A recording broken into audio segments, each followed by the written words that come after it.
Hello दोस्त, जैसा कि आप जान रहे हैं रेलवे में DFCCIL जो मैं पिछला वैकेंसी कवर नहीं किया था, इस बार लोगों का रिक्वेस्ट आ रहा है कि history of railway and DFCCIL, जिसमें मिनिमम 10 प्रश्न और मैक्सिमम 24 प्रश्न पूछे जाते हैं यहाँ से, और इसके बिना तो सिलेक्शन नहीं होगा किसी का। तो इसको कैसे तैयारी किया जाए, तो मैंने कोशिश किया, कई दिनों से लगा हुआ था।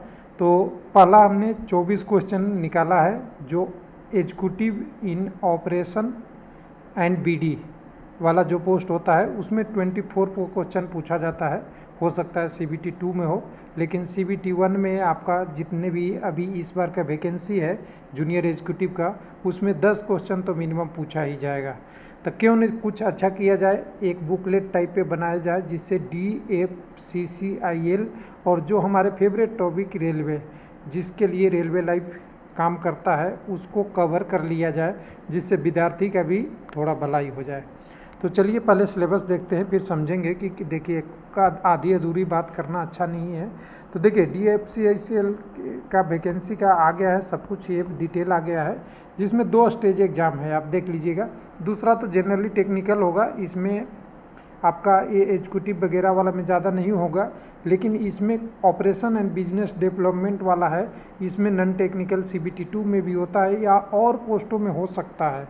हालांकि इस नोटिफिकेशन में CBT 2 का डिटेल सिलेबस नहीं है, इसको हम बाद में बात करेंगे, लेकिन CBT 1 में जो सिलेबस है उसमें 10 नंबर क्वेश्चन आपके इससे आने वाले हैं, जिसे आप देखिएगा तो यहाँ पे आपको दिख जाएगा बिल्कुल ईजी से कि knowledge about of the railway and DFCI या हिस्ट्री ऑफ रेलवे कह सकते हैं, या DFCI का 10 क्वेश्चन आपको पूछने वाले हैं।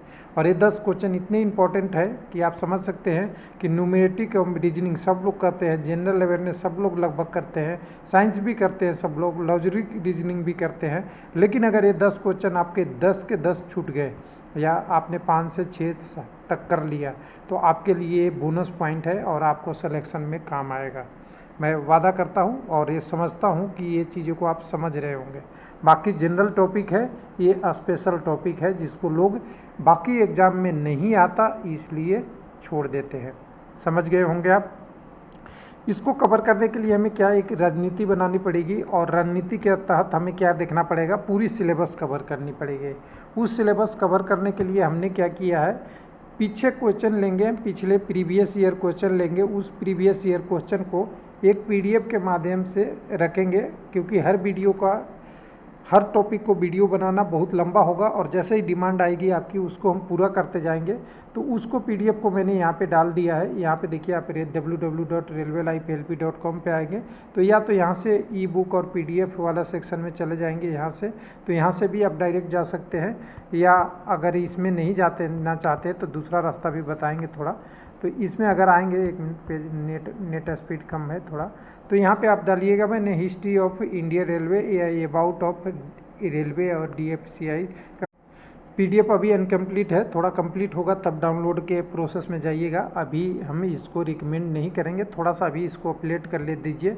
आज है 7/4/7 या 5/7 कह सकते हैं, 5/7/2023। अभी इसमें कम से कम 15 से 20 दिन लगेगा, जिससे बहुत सारा क्वेश्चन आ जाएगा। दूसरे यहाँ से इस PDF वाले पेज पे जा सकते हैं, लेकिन PDF जब तक देखिएगा नहीं, ये सब हटाइए, जब तक देखिएगा नहीं आपको मज़ा नहीं आएगा कि क्या है ये PDF। तो इस PDF को हम ओपन करेंगे। इस PDF में पहला पेज आपका डिटेल है, समझिएगा, थोड़ा सा समझा रहा हूँ कि कैसे प्रश्न को अटैम्प्ट करने हैं। दूसरे पेज में भी थोड़ा सा डिटेल दिया हुआ है, उस डिटेल को आप पढ़ लेंगे। लेकिन तीसरे पेज पे आपका इंडेक्स होगा कि कौन कौन से एग्ज़ाम से हम क्वेश्चन ले रहे हैं, उसका शिफ्ट और डेट होगा। अभी क्वेश्चन नंबर 24 यानी इस PDF में 24 ही है।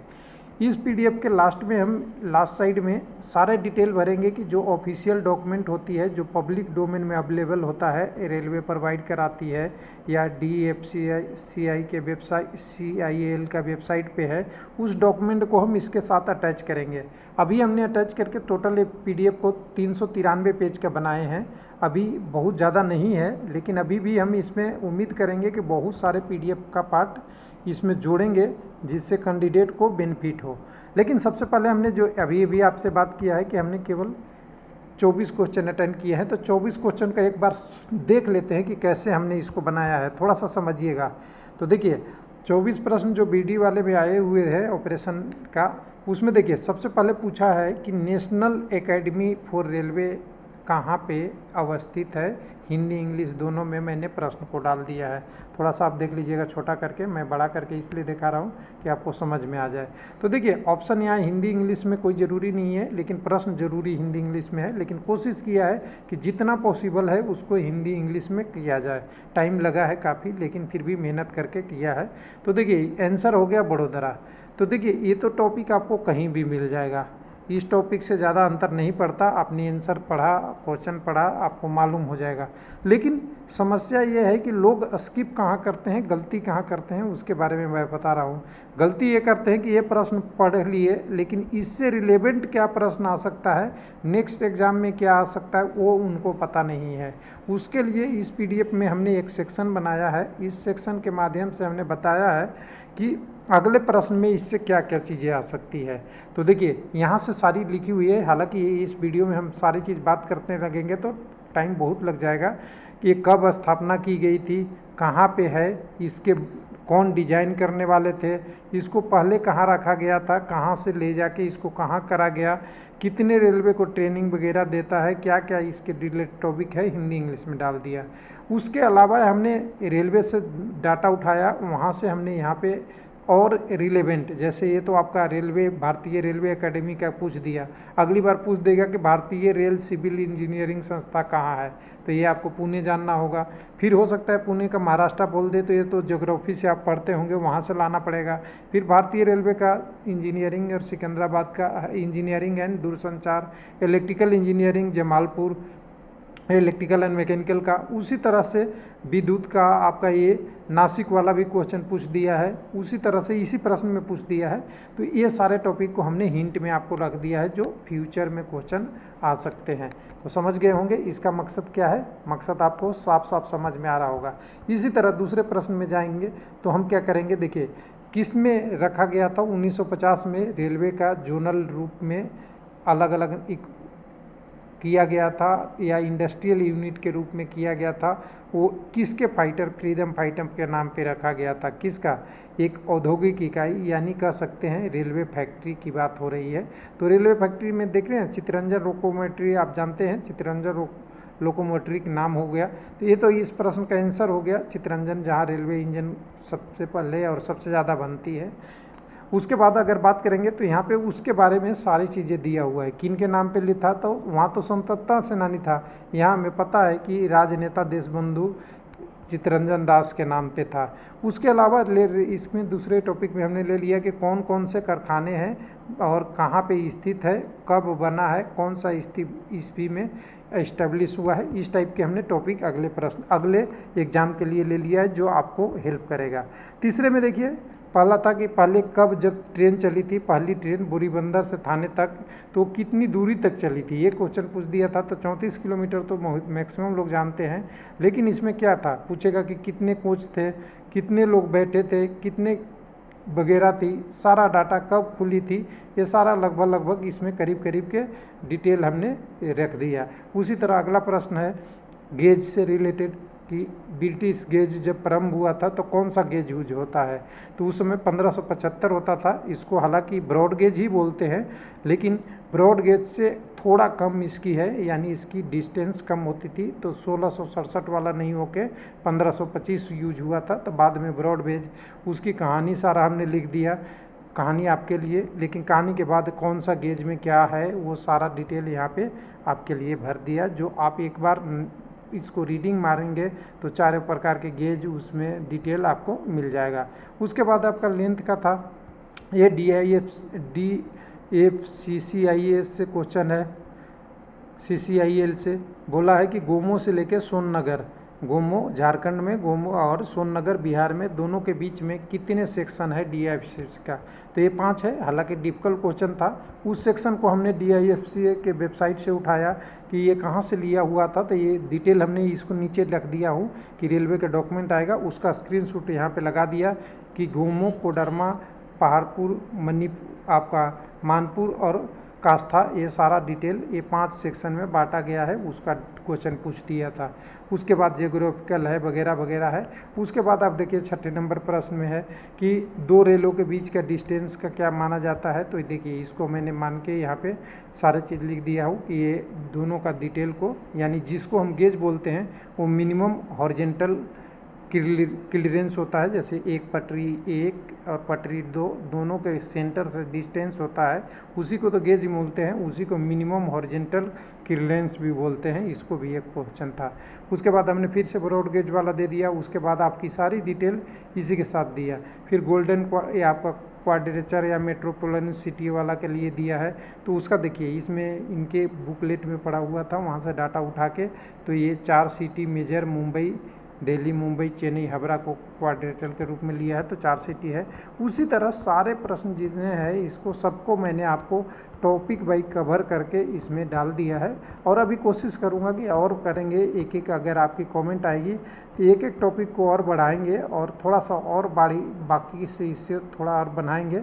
लेकिन अभी आपको बताने के लिए किया है कि अगर इसको हम पढ़ेंगे, जैसे कोई भी पूछा है कि नेशनल रेलवे म्यूजियम कब 1977 में न्यू दिल्ली के किस जगह पे स्थापित है, तो चाणक्यपुरी होता है, ये सब लोग जानते हैं। लेकिन इससे रिलेटेड अगर बोले तो इसका चाणक्यपुरी में तो है, लेकिन इसके अलावा भी भारत में 23 म्यूजियम, हेरिटेज पार्क और गैलरी है, उनका डिटेल आप कहाँ से लाओगे। हो सकता है अगले प्रश्न में नेशनल म्यूजियम के बारे नहीं और कोई म्यूजियम के बारे में पूछ दे। उसके बाद 4 यूनेस्को द्वारा साइट है, जिसमें दार्जिलिंग हिमालयन और आपका नीलगिरी, कालका शिमला रेलवे और छत्रपति शिवाजी टर्मिनल है, इससे भी प्रश्न पूछ देगा। उसके अलावा जो हमने म्यूजियम का यहाँ पे सारा डिटेल दे दिया है, ये पढ़ लीजिएगा बड़ा करके, कि जैसे रेल म्यूजियम गोरखपुर में भी है, उसके अलावा बाबा बालपुर रेल म्यूजियम शिमला में भी है, तो कई सारे अलग अलग है। शिमला वाला अम्बाला में है या अम्बाला क्षेत्र के अंदर है, तो सबका डिटेल इसमें हमने कवर करके हर क्वेश्चन के सामने आपकी सारी चीज़ें दिया है। अगला था कोच से, कि कपूरथला में पहली कोच कब बनी थी, कब वितरित की गई थी, उसके लिए था। तो ये 1988 होना चाहिए, ऑप्शन में नहीं भरा है, इसको ध्यान से रखिएगा। लेकिन यहाँ से आपको मिल जाएगा कि जब हम यहाँ पे प्रश्न में आएंगे तो 1988 मार्च 1988 में बना था। उसके बाद इसके बाद आपका इंटीग्रल कोच फैक्ट्री पेरम्बूर कब स्टाब्लिश हुआ था, चेन्नई वाला। उसके बाद आपका ICF की बात के बाद MCF रायबरेली 2007 में लिस्टेड है। ये 3 रेल कोच फैक्ट्रियों का डिजाइन क्या क्या है, कब कब शुरू हुआ। उसके अलावा इन तीनों में कितने अभी तक कोच बना चुके हैं, लगभग वो डाटा मिल जाएगा, तो थोड़ा सा आइडिया लगेगा कि आगे के आने एग्जामों में क्या होने वाला है। उसके बाद फर्स्ट इलेक्ट्रिक ट्रेन कब चली थी, तो लोग पढ़ लेते हैं कि चली थी, वो सब लोग जानते हैं कि सर्विस बम्बे BT से 3 फरवरी 1925 को चली थी। लेकिन ये पहली ट्रेन जो थी वो DC थी। अगर AC की बात करा जाए यानी 1500 वोल्ट DC था, अभी की बात बढ़े तो 25,000 DC है। तो ऐसे ऐसे करके प्रश्न को इसको पढ़ेंगे इस टॉपिक को, तो आपको, हमें नहीं लगता कि कोई क्वेश्चन आपको लगभग छूटेगी। और ये देखिए एक एक क्वेश्चन का ये जो ब्रीफ हमने हिस्ट्री रखा है, थोड़ा सोच समझ के रखा है, जिससे लोगों का बोले कि थोड़ा सा अपने आप में विश्वास हो जाए। जैसे अगला प्रश्न था कि फर्स्ट स्टीम इंजन F704 1895 में बिल्ड हुआ था, वो कौन सा वर्कशॉप में हुआ था। राजपूतन मालवा रेलवे की कौन सी वर्कशॉप में बनी थी। तो यहाँ देखिए अजमेर है, अजमेर का देखेंगे तो हमने इसके लिए रिलेवेंट डॉक्यूमेंट ढूंढा, तो ये हमें पूरी फर्स्ट वर्कशॉप का मिल गया डिटेल, जिसमें फर्स्ट लोकोमोटिव स्टीम का रेलवे के और वेबसाइट पे डॉक्यूमेंट पड़ा है, वो सारा उठा के सब हमने ले लिया। कितना जोनल रेलवे है, कितना आपके सारी जोन है, सारा डिटेल इसमें भर के लाया। और लास्ट में 22 नंबर प्रश्न देखेंगे तो अधिनियम से लिखे था। उसके बाद 23 नंबर प्रश्न था जो रेलवे में फर्स्ट लेडीज हैं जिनके लिए वित्तीय आयुक्त रेलवे बोर्ड के सदस्य के रूप में हुआ था, तो विजय लक्ष्मी जी का था, उसके बारे में है। तो इसके लिए भी देखिए रेलवे का था, she is first ever ladies of membership of railway board, उसके रिगार्डिंग भी है, ये अप्रिसिएशन है और बार बार पूछता है। लास्ट क्वेश्चन था कि which is following railway institute based in Nashik. तो देखिए पहले हमने बात कर लिया था ऊपर में कि रेलवे के जितने इंस्टीट्यूट है उसमें नासिक में जो इंस्टीट्यूट है वो उसको बोलते हैं भारतीय रेल विद्युत इंजीनियरिंग संस्थान, ये ऑप्शन में दे दिया है। तो ये हमारे पास नासिक वाला हो जाएगा ऑप्शन। ये वाला Indian institute of electrical engineering, right answer. इसी तरह ये देखेंगे तो ये पूरा हो जाएगा। उसके बाद नीचे मैंने अभी क्या किया है, रेलवे का ओवरव्यू दिया है जिसमें से 2-3 प्रश्न पूछ दिया है। वो सारे टॉपिक को इसमें ऐड कर दिया है कि लोगों को सहायता हो। और फिर उसके बाद रेलवे के हिस्ट्री में क्या क्या था उसके बारे में पीडीएफ, रेलवे का ऑफिशियल डॉक्यूमेंट है जो कोई भी पढ़ सकता है, ऐसा नहीं है यह है। लेकिन अभी इसमें करना क्या है हमें, मैं बता दूं आपका फ्यूचर प्लान। अभी इस पीडीएफ को हमें बड़ा करना है, आपके सिलेबस को पूरा करना है। तो हमें कम से कम 5 से 6 या कम से कम 10 एग्ज़ाम कवर करेंगे, 10 एग्ज़ाम के क्वेश्चन टॉपिक उठाएंगे और उसके द्वारा इसमें आपको ऐड कर देंगे तो आपको पूरा कंप्लीट देखेगा। हाँ, वेबसाइट का एड्रेस है www.railwaylifehelp.com। थैंक यू, धन्यवाद।